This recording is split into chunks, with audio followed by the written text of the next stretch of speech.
Assalamualaikum warahmatullahi wabarakatuh. Perkenalkan, nama saya Muhammad Fadil Abdillah. Saya dari kelompok 1 akan mempresentasikan tentang pengertian psikologis.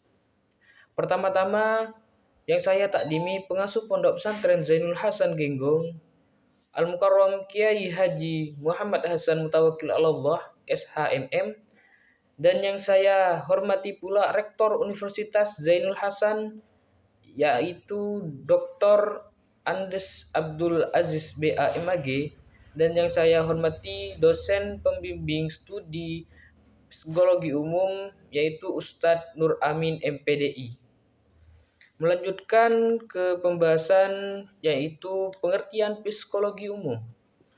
Pengertian psikologi yaitu psikologi merupakan ilmu yang pelajari tingkah laku dan gejala jiwa manusia. Psikologi sendiri berasal dari dua kata bahasa Yunani, yakni psyche, yaitu dari huruf P S Y C H E yang berarti jiwa, dan logos berarti ilmu. Selain itu, psikologi juga dapat diartikan sebagai ilmu pengetahuan yang berkaitan dengan proses mental, perilaku, dan pikiran seorang individu. Karena itu, ilmu psikologi memiliki peranan yang sangat penting untuk kehidupan. Jika dilihat dari sejarahnya, psikologi merupakan ilmu yang mempelajari jiwa, namun jiwa bersifat abstrak sehingga sulit untuk dipelajari secara objektif. Karena ini, psikologi juga dikategorikan sebagai ilmu yang mempelajari perilaku. Psikologi sendiri terbagi menjadi dua golongan, yaitu psikologi metafisika dan empiris, di mana psikologi metafisika menyelidiki hakikat jiwa, yaitu karena tidak kelihatan atau tidak bisa diraba. Sedangkan psikologi empiris menyelidiki tingkah laku manusia menggunakan pengamatan atau eksperimen. Psikologi empiris dibagi menjadi dua, yaitu psikologi empiris umum dan khusus. Secara umum yaitu mempelajari tingkah laku manusia secara umum. Contohnya jalan dan mandi. Secara khusus yaitu mempunyai tingkah laku manusia secara khusus. Contohnya tingkah laku sosial, agama, dan kriminal. Ruang lingkup psikologi umum yaitu pertama proses kognitif, kedua proses afektif atau emosi dan motivasi, yang ketiga proses psikomotorik, keempat kepribadian dan perkembangan, 5 pembelajaran dan memori, 6 persepsi dan sensasi, 7 interaksi sosial dan perilaku. Yang proses konektif yaitu adalah serangkaian mekanisme mental yang kemungkinan seseorang untuk memperoleh, mengelola, menyimpan, dan menggunakan informasi. Proses ini melibatkan sebagai fungsi otak yang mendukung pemahaman, pembelajaran, pengambilan keputusan, dan pemecahan masalah. Komponen untuk proses kognitif yaitu persepsi, cara otak menginterpretasikan rangsangan dari panca indera. Yang kedua yaitu atensi, perhatian, kemampuan untuk fokus pada informasi tertentu sambil mengabaikan gangguan lainnya. Yang ketiga yaitu ingatan atau memori, proses penyimpanan dan pengambilan kembali informasi. Yang keempat bahasa, kemampuan memahami dan menggunakan simbol atau kata untuk komunikasi. Yang kelima berpikir dan pemecahan masalah, proses menggunakan logika, kreativitas, dan pengalaman untuk menemukan solusi. Proses yang kedua yaitu proses afektif atau emosi dan motivasi. Proses afektif adalah aspek psikologis yang berkaitan dengan emosi, perasaan, dan motivasi seorang dalam merespon suatu situasi atau rangsangan. Proses ini berperan penting dalam membentuk pengalaman subjektif individu dan mempengaruhi perilaku serta interaksi sosial. Komponen utama proses afektif yaitu yang pertama emosi, reaksi psikologis dan fisiologis terhadap suatu kejadian seperti senang, sedih, marah, takut, atau cinta. Yang kedua yaitu perasaan, respon subjektif terhadap suatu pengalaman yang lebih stabil dibandingkan emosi. Yang ketiga yaitu motivasi, dorongan internal yang mengarahkan individu untuk bertindak guna mencapai tujuan tertentu.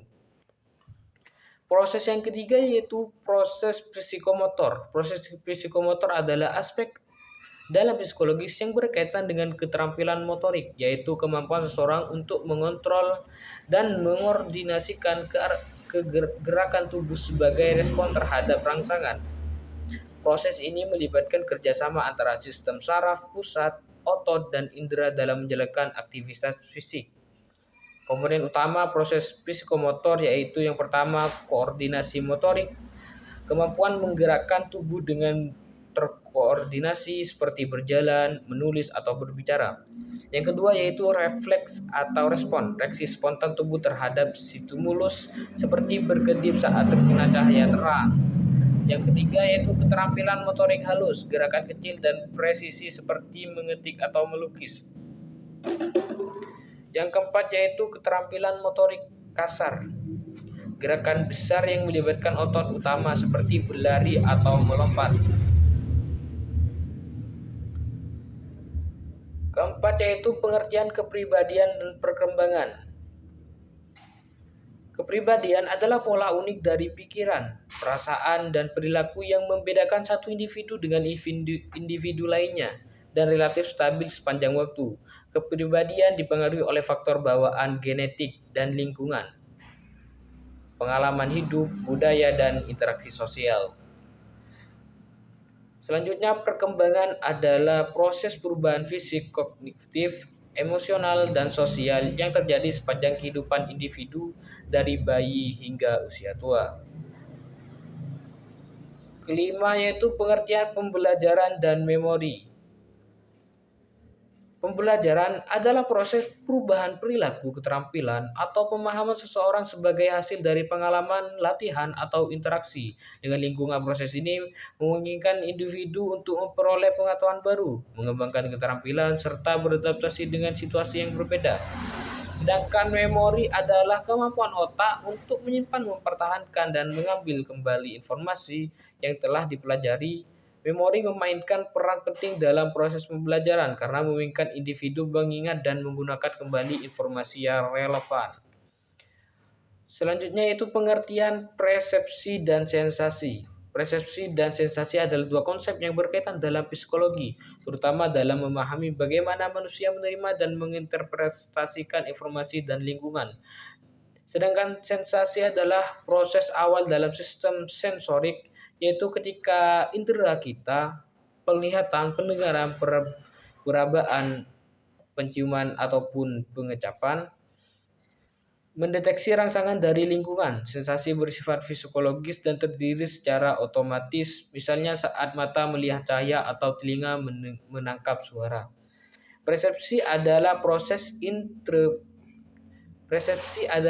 interpretasi atau pemaknaan terhadap sensasi yang diterima. Ini melibatkan pengalaman, pemahaman, dan interpretasi otak terhadap informasi sensorik.